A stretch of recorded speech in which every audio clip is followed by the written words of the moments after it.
Carrot ಒಂದು ಮನೆಯಲ್ಲಿದ್ರೆ ಸಾಕು, ನಾಲ್ಗಿಗೆ ಒಂದು ಒಳ್ಳೆ ರುಚಿ ಕೊಡುವಂತ ರೊಟ್ಟಿ ಚಪಾತಿ ಸೈಡ್ ಡಿಶ್ ಅನ್ನ ಮಾಡಬಹುದು. ಕ್ಯಾರೆಟ್ ಮೇಲೆ ಸಿಪ್ಪೆ ತೆಗೆದು ತೊಳ್ಕೊಂಡು ಒರೆಸ್ಕೊಂಡು ತುರ್ಕೊಂಡೆ ಗ್ಯಾಸ್ ಹಚ್ಚಿ ಒಂದು ಪಾತ್ರೆಯನ್ನ ಇಟ್ಕೊಂಡೆ ಎಣ್ಣೆ, ಸಾಸಿವೆ, ಜೀರಿಗೆ, ನಿಮ್ಗೆ ಎಷ್ಟು ಖಾರ ಬೇಕು ಅಷ್ಟು ಹಸಿಮೆಣಸಿನ್ಕಾಯಿ, ಕರಿಬೇವು ಹಾಕೊಂಡು ಫ್ರೈ ಮಾಡ್ಕೊಂಡೆ.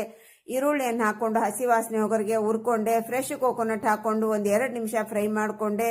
ಆಮ್ಚೂರ್ ಪೌಡರ್, ಕಿಚನ್ ಕಿಂಗ್, ಧನಿಯಾ ಪೌಡರ್, ಅಚ್ಚ ಖಾರದ ಪುಡಿ, ಅರಿಶಿಣ ಪುಡಿ, ರುಚಿಗನುಸಾರ ಉಪ್ಪನ್ನು ಹಾಕೊಂಡು ನೀಟಾಗಿ ಒಂದು ಸ್ವಲ್ಪ ನೀರನ್ನು ಹಾಕೊಂಡು ಎಣ್ಣೆ ಹೊರಗೆ ಬಿಡುವವರೆಗೆ ಕುದಿಸ್ಕೊಂಡೆ.